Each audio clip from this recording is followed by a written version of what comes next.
একটা মেয়ে হঠাৎ করে একদিনের মধ্যে প্রেগনেন্ট হয়ে যায়, কিন্তু যখন সে হাসপাতালে যায় তখন দেখা যায় তার পেটের মধ্যে আসলে মানুষের বাচ্চা না। গল্পটা বেশ ইন্টারেস্টিং হতে চলেছে, কিন্তু দয়া করে কেউ লজিক খুঁজতে যাবেন না, কারণ আমি নিজেও এই মুভির কোনো লজিক খুঁজে পাইনি। তো আর দেরি না করে চলুন শুরু করি। গল্পের শুরুতেই আমরা সারা নামের একটা মেয়েকে দেখতে পাই। তারা তখন ক্লাসের মধ্যে বসে তার আরেক বান্ধবী টিনার সাথে গল্প করছিল। তখন সেখানে সারার বয়ফ্রেন্ড স্কাইলার আসে, কিন্তু সে ইচ্ছে করেই সারাকে ইগনোর করে, কারণ তারা ব্রেকআপ করে ফেলেছিল। ক্লাস ছুটির পর সারা স্কাইলারের কাছে আসে, কিন্তু স্কাইলার তখনও সারাকে ইগনোর করে যাচ্ছিল, কারণ আগের দিন তারা যখন দেখা করেছিল স্কাইলার ইন্টিমেট হতে চাইলে সারা তাকে নিষেধ করে দেয়। আর এরপর থেকে স্কাইলার তার সাথে ঠিকঠাক কথা বলছে না, কিন্তু সারা তার বয়ফ্রেন্ডকে অনেক ভালোবাসে, আর তাই স্কাইলারের রাগ ভাঙাতে সে রাত হলে তার সাথে দেখা করতে আসে। আর এখানে তারা দুইজন ইন্টিমেট হয়, কিন্তু শরীর চর্চা করার সময় স্কাইলার অনেক অদ্ভুত আচরণ করছিল। যাই হোক, পরের দিন স্কাইলার আর সারা বেশ কনফিডেন্টের সাথে কলেজে আসে। তারা সবার সামনেই বেশ ভাব নিয়ে কিস করতে যাচ্ছিল, কিন্তু তখনই হঠাৎ করে সারা বমি করে দেয়, আর এই জন্য তাদের রোমান্টিক মুহূর্তটা নষ্ট হয়ে যায়। কলেজের লাস্ট টাইমে তারা যখন একসাথে বসে খাবার খাচ্ছিল তখন হঠাৎ করে সারার পেটে ব্যথা হতে শুরু করে, আর তখন টিনা মজা করে তাকে বলে, কি ব্যাপার, তুমি আবার প্রেগনেন্ট হয়ে গেলে নাকি? কথাটা টিনা মজা করে বললেও সারা রাতে বাড়ি ফিরে এসে প্রেগনেন্সি কিট দিয়ে চেক করে, কিন্তু রেজাল্ট নেগেটিভ আসে, আর তাই সে নিশ্চিন্তে ঘুমিয়ে পড়ে। কিন্তু যখন পরের দিন সকালে সারার ঘুম ভাঙে, সে নিজের পেটের দিকে তাকিয়ে দেখে তার পেট অনেক ফুলে গেছে। এটা দেখে সারার সাথে সাথে আবারও তার প্রেগনেন্সি কিটটা হাতে তুলে নেয়, আর সেখানে তাকিয়ে দেখে এখন পজিটিভ দেখাচ্ছে, তার মানে সারা এখন প্রেগনেন্ট। কিন্তু মাত্র এক রাতের ভেতরে তার পেট ফুলে গেল কিভাবে? সারা কি করবে বুঝে উঠতে পারছিল না। ঠিক তখনই সে বুঝতে পারে তার মা তার রুমে আসছে, কিন্তু এই অবস্থায় সারাকে দেখে ফেললে সে কি জবাব দেবে? তাই তো জানালা থেকে বের হয়ে তার মায়ের থেকে লুকিয়ে পড়ে। সারার মা তার রুমে এসে সারাকে দেখতে না পেয়ে আবার ফিরে চলে যায়। সারা তখন বাড়ি থেকে বের হয়ে তার বান্ধবী টিনার কাছে চলে আসে, কিন্তু সারার সব কথা শুনে টিনাও তার উপর বিশ্বাস করতে পারছিল না যে মাত্র এক রাতে সারা প্রেগনেন্ট হয়ে গেছে। কিন্তু তারপরেও বান্ধবীকে সাহায্য করার জন্য সে সারাকে নিয়ে একটা হসপিটালে যায়, তাকে অ্যাবর্শন করানোর জন্য। সারা ক্লিনিকে আসার পর সেখানে একজন নার্স তার পেটে থাকা বাচ্চাকে চেক আপ করছিল, কিন্তু আল্ট্রাসোনোগ্রাফিতে সারার পেটের মধ্যে একটা স্বাভাবিক মানুষের বাচ্চা থেকে একেবারেই ভিন্ন কিছু দেখা যাচ্ছিল, আর তাই নার্স ভয় পেয়ে ডাক্তারকে ডাক দেয়। কিন্তু এরপর সেখানে একজন ডাক্তার আসে। ডাক্তার সারাকে ডেলিভারি করানোর সিদ্ধান্ত নেয়, কিন্তু তখনই সারার পেট থেকে একটা অদ্ভুত ক্রিয়েচার বের হয়ে মুহূর্তের মধ্যে ডাক্তারকে মেরে ফেলে, আর ক্রিয়েচারটাকে দেখে রুমে থাকা বাকি সবাই অনেক ভয় পেয়ে যায়। কিন্তু তখন ওই ক্রিয়েচারটা রুমের চারদিকে ছোটাছুটি করতে শুরু করে, আর ক্রিয়েচারের ছোটাছুটির কারণে রুমে থাকা লাইটগুলো অফ হয়ে যায়। তাই বাধ্য হয়ে তখন সেখানে থাকা নার্স একটা লাইট নিয়ে দেখার চেষ্টা করে কি হচ্ছে, কিন্তু সারা আর টিনা খেয়াল করে ক্রিয়েচারটা এখন নার্সের মাথার উপর বসে আছে, আর তাকে দেখে বোঝা যাচ্ছিল এটা পৃথিবীর কোনো সাধারণ প্রাণী নয়। প্রাণীটা নার্সের মাথায় বসে তাকে কন্ট্রোল করছিল। এটা দেখে সারা আর টিনা অনেক ভয় পেয়ে যায়, আর নিজেরা বাঁচার জন্য দৌড়ে সেখান থেকে বাইরে চলে আসে। তারপর তারা নার্সিং হোম থেকে কিছুটা দূরে এসে একটা জায়গায় দাঁড়িয়ে পড়ে। তারা দুজনেই খুশি ছিল, কারণ তারা ভাবছিল হয়তো তারা এবার বেঁচে গেছে। কিন্তু ঠিক তখনই সারার পেটে ব্যথা হতে শুরু করে। আসলে তার পেটে তখনও একটা ক্রিয়েচার বাকি ছিল। এটা দেখে টিনা সারাকে বলে পুলিশকে ফোন করতে, কিন্তু সারা পুলিশকে জড়াতে চায় না, কারণ সে ভয় পাচ্ছিল যদি পুলিশ জানতে পারে তাহলে তার মাকেও ডেকে আনা হবে, আর সারা তার মাকে এই বিষয়টা জানাতে চাচ্ছিল না। তখন টিনা বলে তাহলে স্কাইলারকে জানানো উচিত, কিন্তু সারা এখনই স্কাইলারের সাথে বিষয়টা শেয়ার করতে চাচ্ছিল না। তাই সে সোজা টিনার বাড়িতে চলে আসে, আর সেখানে আসার পর তারা অপেক্ষা করছিল কখন সারার পেটে থাকা ক্রিয়েচারটা বাইরে বের হবে, কিন্তু ক্রিয়েচারটা তখনও বের হচ্ছিল না। এমন সময় টিনার বাড়িতে সারার মা চলে আসে, আর তাকে দেখে সারার সাথে সাথে সেখানে সেখানে লুকিয়ে পড়ে। আসলে কেট সকাল থেকে তার মেয়েকে খুঁজে না পেয়ে টিনার বাড়িতে এসেছিল তাকে খুঁজতে, কিন্তু টিনা বলে আমি জানি না সারা কোথায়। এটা শুনে কেট সেখান থেকে চলে যায়। কেট চলে যাওয়ার পর টিনা সারাকে বলে আমি ডেভ নামের একজন অ্যানিম্যাল এক্সপার্টকে চিনি, আমরা তার কাছে সাহায্যের জন্য যেতে পারি। কিছুক্ষণ পর সারা আর টিনা ডেভের বাড়িতে চলে আসে, কিন্তু যখন তারা ডেভের বাড়ির দিকে যাচ্ছিল তখন তাদের গাড়ির পেছন পেছন সেই প্রথম ক্রিয়েচারটা তাদেরকে ফলো করছিল। আর এটা দেখে তারা দুজনেই একটু অবাক হয়ে যায়, কিন্তু কোনোভাবে ওই ক্রিয়েচার থেকে পিছু ছাড়িয়ে তারা দুজনে ডেভের বাড়িতে এসে পৌঁছায়। অন্যদিকে তখন সেই নার্সিং হোমে পুলিশ আসে, আর সেখানে একজন পুলিশ সারার একটা ফর্ম দেখতে পায়। আসলে সারা অ্যাবর্শন করানোর জন্য এই ফর্মটা পূরণ করেছিল। এদিকে সারা আর টিনা ডেভকে কিছু খুলে বলে। ডেভ তাদের কথা শুনে অনেক অবাক হয়ে যায়, কারণ এর আগে সে এমন কিছু কখনো শোনেনি। আর তখন স্কাইলার সারাকে ফোন করে। স্কাইলার সারাকে নিয়ে একটা পার্টিতে যেতে চাচ্ছিল, কিন্তু সারা অসুস্থ হওয়ার বাহানা করে তাকে নিষেধ করে দেয়। তখন ডেভ সেখানে একটা প্রাণীদের ডেলিভারি করানোর ইনজেকশন নিয়ে আসে। এরপর সে সারার সামনে একটা মেশিন রেখে দেয়, যাতে ক্রিয়েচারটা বের হওয়ার সাথে সাথে সোজা ওই মেশিনের মধ্যে গিয়ে মারা যায়। কিন্তু ক্রিয়েচারটা তখন বাইরে আসছিল না, তাই ডেভ তখন ইনজেকশনের বাকি ডোজ নেওয়ার জন্য ভেতরে যায়। সাথে সাথে ডেভের দরজায় বাইরে থেকে কেউ আঘাত করতে থাকে। সারা আর টিনা মনে করে হয়তো এটা সেই প্রথম ক্রিয়েচারটা হতে পারে, আর তাই তারা দুজনে ভয়ে লাঠিসোঁটা হাতে তুলে নেয়। কিন্তু দরজা খুলতেই দেখা যায় আসলে এটা ছিল সেই পুলিশ অফিসার।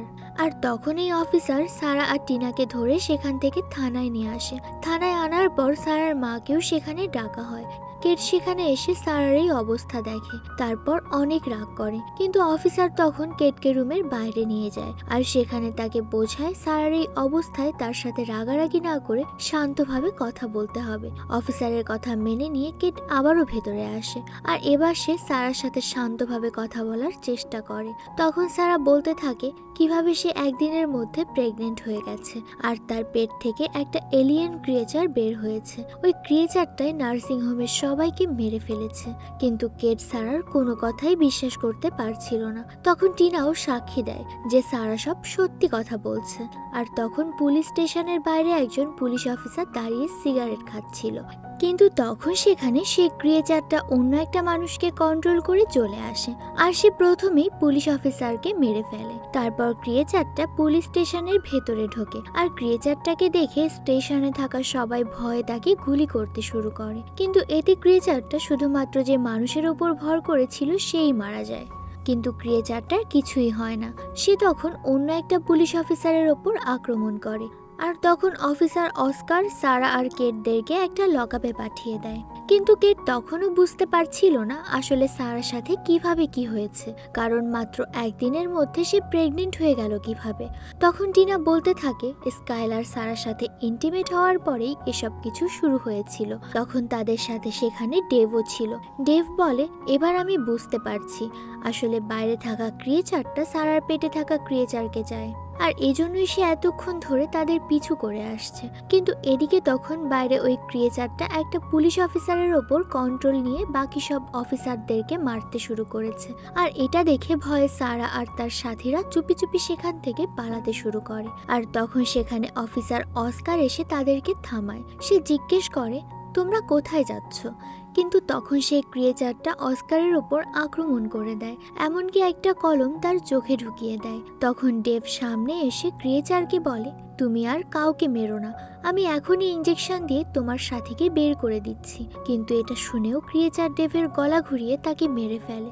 এটা দেখে তখন সারা আর বাকিরা দূরে ভয়ে সেখান থেকে বের হওয়ার চেষ্টা করে, কিন্তু তখন ক্রিয়েচারটা কেটকে নিজের নিয়ন্ত্রণে নিয়ে ফেলে, আর সে ভেতরে এসে সারাকে মারতে যাবে। ঠিক তখনই সারার পেট থেকে আরেকটা ক্রিয়েচার বাইরে বের হয়ে আসে। যন্ত্রণায় সারা জ্ঞান হারায়, আর নিজের সাথীকে দেখে প্রথম ক্রিয়েচারটা শান্ত হয়ে যায়। এরপর দুজন মিলে সেখান থেকে চলে যায়। যখন সারার জ্ঞান ফেরে সে দেখে তার সামনে স্কাইলার দাঁড়িয়ে আছে। সারা তাকে সবকিছু খুলে বলে, জিজ্ঞেস করে এ ব্যাপারে তুমি কি কিছু জানো? এটা কিভাবে হচ্ছে? কিন্তু স্কাইলার এই সব কিছু শুনে বিশ্বাস করতে চাচ্ছিল না। অন্যদিকে তখন আমরা দেখতে পাই ক্রিয়েচারটা কেটকে কন্ট্রোল করে একটা শপিং মলে এসে ঢুকেছে আর সেখানে থাকা সবাইকে এক এক করে মারতে শুরু করে। অন্যদিকে সারা তখন স্কাইলারের সাথে কথা বলছিল, কিন্তু এমন সিরিয়াস মোমেন্টে স্কাইলার আবারও সারার সাথে ইন্টিমেট হতে চায়, কিন্তু সারা তাকে নিষেধ করে দেয় আর এতে স্কাইলার রাগ করে সেখান থেকে চলে যায়। সারা তখন ফ্রেশ হওয়ার জন্য ওয়াশরুমে আসে আর সেখানে এসে স্কাইলারের ল্যাপটপটা দেখতে পায়। সারা তখন ল্যাপটপটা টিনার কাছে নিয়ে আসে, কিন্তু ল্যাপটপে তখন পাসওয়ার্ড দেওয়া ছিল আর তাই তারা ল্যাপটপটা খুলতে পারছে না। তাই টিনা তখন সারাকে নিয়ে তার ভাইয়ের কাছে আসে, কারণ টিনার ভাই পাসওয়ার্ড খুলতে পারত। অন্যদিকে সেই সুপার শপে কেট সবাইকে মেরে ফেললেও তখনও একজন বেঁচে ছিল। সে দ্রুত পুলিশ স্টেশনে কল করে আর তখন দেখা যায় অফিসার অস্কার এখনো বেঁচে আছে। সে এসে ফোন রিসিভ করে লোকটার সাথে কথা বলে। অন্যদিকে টিনার ভাই বেশ কিছুক্ষণ চেষ্টা করার পর স্কাইলারের ল্যাপটপের পাসওয়ার্ড খুলে ফেলে আর তখন ল্যাপটপ চেক করতে করতে তারা বেশ কিছু ভিডিও খুঁজে পায়। সেখানে স্কাইলারের মেক্সিকো ট্রিপের কিছু ভিডিও ছিল আর সেখানে দেখা যায় স্কাইলার একটা জাদুঘরে গিয়ে সেখানে থাকা একটা প্রাচীন মূর্তির প্রাইভেট পার্ট ভেঙে ফেলে আর সেখান থেকে কিছু অদ্ভুত তরল তার চোখে মুখে ছড়িয়ে পড়েছিল আর সেগুলো স্কাইলারের শরীরের ভেতর ঢুকে যায়। তখন আরো খেয়াল করে সারা দেখে জাদুঘরের বেশ কিছু প্রাচীনকালের ছবি ছিল আর সেখানেই একটা ছবিতে একটা মহিলাকে প্রেগনেন্ট দেখা যাচ্ছে। এরপর আরো কিছু দূর সামনে গেলে সারা দেখে তারা যে ভয়ানক ক্রিয়েচারটাকে এখন দেখছে সেটা আসলে প্রাচীনকালে ওই সময়ও ছিল আর ওই প্রাচীন ছবিতে এই ক্রিয়েচারদেরকে ইন্টিমেট হতে দেখা যাচ্ছে। আর এগুলো দেখে সারা বুঝতে পারে সে যে ক্রিয়েচারের জন্ম দিয়েছে আসলে তারা দুজন নারী আর পুরুষ, আর এখন এই দুই ক্রিয়েচার নিজেদের বংশবৃদ্ধি করে পৃথিবীর সব মানুষদের ওপর নিয়ন্ত্রণ নিতে চায়, কারণ এই প্রাণীগুলো আসলে পৃথিবীর বাইরে থেকে এসেছিল। পুলিশ অফিসার অস্কার তখন সেই শপিং মলের বাইরে এসে পৌঁছেছে। যে মানুষটা বেঁচে গিয়েছিল সে অফিসারের কাছে এসে তাকে সবকিছু খুলে বলে। অস্কার তখন খুব সাবধানে তার বন্দুক নিয়ে শপিং মলে ঢোকে। সে আশেপাশে ওই ক্রিয়েচারটাকে খোঁজার চেষ্টা করে, কিন্তু তখন মলের অফিস রুমে ফোন বেজে ওঠে। অস্কার ফোন ধরলে বুঝতে পারে সারা ফোন করেছে, কারণ তার মা কেট এখানেই চাকরি করে। অস্কার তখন সিসিটিভি চেক করে জানায় সারার মা এখানেই আছে। এটা শুনে সারা দ্রুত টিনাকে নিয়ে মলে চলে আসে। ততক্ষণ অস্কার সিসিটিভির মাধ্যমে ওই ক্রিয়েচারগুলোর উপর নজর রাখছিল, কিন্তু তখন হঠাৎ করে ক্রিয়েচারটা কেটকে নিয়ে সেখান থেকে যেতে শুরু করে আর এই ক্রিয়েচারের পিছু পিছু অস্কারও সেদিকে ছুটে যায়। কিছুক্ষণ পর সেখানে সারা আর টিনা এসে পৌঁছায়, কিন্তু মলের ভেতরে ঢুকে তারা কেউ কাউকে দেখতে পায় না। তখন সারা বুঝতে পারে আসলে এই ক্রিয়েচার অনেকগুলো মেয়ের সাথে ইন্টিমেট হতে চায়, এজন্য হয়তো ক্রিয়েচার এমন কোনো জায়গা খুঁজে যেখানে অনেক মেয়ে একসাথে থাকবে। তখন তাদের মনে পড়ে স্কাইলার একটা পার্টির কথা বলেছিল, আর তাই দেরি না করে সারা টিনাকে নিয়ে এসে পার্টিতে চলে আসে আর এখানে তার সাথে করে একটা ইলেকট্রিক মেশিনও এনেছিল। অন্যদিকে যখন কেটের জ্ঞান ফেরে সে দেখে তার সামনেই ওই মেল আর ফিমেল ক্রিয়েচার ইন্টিমেট হচ্ছে, কিন্তু সারা যখন পার্টিতে পৌঁছায় সেখানে এসে সে দেখতে পায় পার্টিটা যার বাড়িতে হচ্ছিল তাকে দেখা যাচ্ছে না। আর তারা স্কাইলারকে খুঁজতে খুঁজতে একটা রুমে আসলে দেখতে পায় স্কাইলার এখানে একটা মেয়ের সাথে ইন্টিমেট হচ্ছে। এটা দেখে সারা তাদের দুজনকে বাইরে নিয়ে আসে আর মেয়েটাকে বলে স্কাইলারের সাথে যে মেয়ে ইন্টিমেট হবে তার ভেতর থেকে ওই অদ্ভুত দুই ক্রিয়েচারের জন্ম হবে। কিন্তু তখন স্কাইলার আবারও ইন্টিমেট হওয়ার জন্য এক্সাইটেড হয়ে পড়ে। সে সারা আর টিনার দিকে অ্যাট্রাক্ট হচ্ছিল, কিন্তু সারা তাকে ধাক্কা দিয়ে দূরে সরিয়ে দেয়। তখন সেই মেল ক্রিয়েচারটা পার্টিতে চলে আসে আর সে একটা মেয়ের ওপর কবজা নেয় আর মেয়েটা পার্টিতে থাকা একটা ছেলেকে দূরে ছুঁড়ে মারে। এটা দেখে সবাই এদিক ওদিক পালাতে শুরু করে। তখন টিনা ক্রিয়েচারটাকে ইলেকট্রিক শক দেয়। শকের কারণে ক্রিয়েচারটা দূরে ছিটকে যায় আর সে এবার স্কাইলারের উপর কন্ট্রোল নেয়। তখন টিনা স্কাইলারের প্রাইভেট পার্টে ইলেকট্রিক শক দেয়। ক্রিয়েচারটা ছুটে গিয়ে একটা মিক্সার মেশিনের মধ্যে পড়ে। তখন সারা এসে মিক্সার মেশিনটা চালু করে দেয় আর ক্রিয়েচারটা সেখানেই মারা যায়। এরপর সারা ফিমেল ক্রিয়েচারকে মারতে এই বাড়ির বেসমেন্টের দিকে যেতে শুরু করে আর সেখানে এসে সে কেটকে বাধা অবস্থায় দেখতে পায়। সারা দ্রুত তার মাকে মুক্ত করে নেয়। তখন সারা দেখে সেই ফিমেল ক্রিয়েচার কিছুক্ষণের মধ্যেই বাচ্চা জন্ম দেবে। এটা দেখে সারা তার মাকে দ্রুত জানালা দিয়ে বাইরে বের করে দেয়। তখন ফিমেল ক্রিয়েচার রেগে গিয়ে সারার ওপর আক্রমণ করতে আসে। তখন সারা দেখতে পায় সেখানে একটা ইউট্রোটনিক নামের মেডিসিন রাখা আছে। সারার মনে পড়ে যায় ডেভ এটা দিয়ে প্রাণীদের গর্ভে থাকা বাচ্চাদের নষ্ট করে ফেলতো, আর তাই সে দেরি না করে মেডিসিনটা নিয়ে ফিমেল ক্রিয়েচারের মুখে ঢেলে দেয়। এতে করে ক্রিয়েচারটা সাথে সাথে সেখানে ব্লাস্ট হয়ে মারা যায়। তখন টিনা এসে সারাকে বেসমেন্ট থেকে উপরে তোলে। কিছুক্ষণ পর সেখানে অ্যাম্বুলেন্স এসে আহতদেরকে হাসপাতালে নিয়ে যাচ্ছিল, আর সারা এবং টিনা অবশেষে এই ক্রিয়েচারগুলোকে মারতে পেরে অনেক খুশি ছিল। আর গল্পটা এখানেই শেষ হয়ে যায়। আজকের গল্পটা একটু অন্যরকম ছিল, কিন্তু এটা আপনাদের কাছে কেমন লেগেছে আমাদের কাছে কমেন্ট করে অবশ্যই জানাবেন। দেখা হচ্ছে পরবর্তী কোনো গল্পে। ততদিন পর্যন্ত ভালো থাকবেন। আল্লাহ হাফেজ।